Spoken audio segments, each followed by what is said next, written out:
சென்னை திருவொற்றியூர் சட்டமன்ற தொகுதியில் போட்டியிடும் அதிமுக வேட்பாளர் கே குப்பன் தீவிர வாக்கு சேகரிப்பில் ஈடுபட்டார்.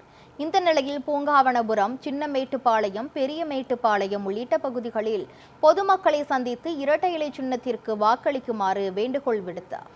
தீவிர வாக்கு சேகரிப்பில் ஈடுபட்ட கே குப்பனுக்கு பொதுமக்கள் சிறப்பான வரவேற்பு அளித்தனர்.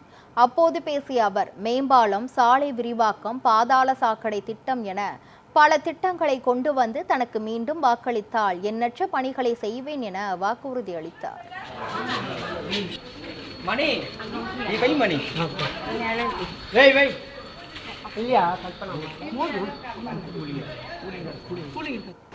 இதெல்லாம் நான் தான் எம்எல்ஏ இருக்கப்போ 2011 சாலை விரிவாக்கம் பண்ணி கொடுத்தோம். அதனுடைய எதிரொலியாக மெட்ரோ ட்ரெயின் வந்திருக்குது. திருவொற்றியூருக்கு வந்து குடிக்க தண்ணி 7 நாளுக்கு ஒரு தடவை இருந்து தினமும் ஒரு நாள் டு ஒரு நாள் தண்ணி பண்ணி கொடுத்துருக்கோம். பாதாள சாக்கடத்தில் பண்ணி கொடுத்துருக்கோம்.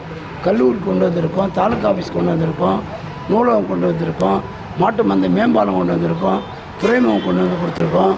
பட்டாவுக்கு தனி தாசில்தார் ஆஃபீஸர்லேருந்து 25,000 பேர் பட்டா வாங்கி கொடுத்துருக்கோம்.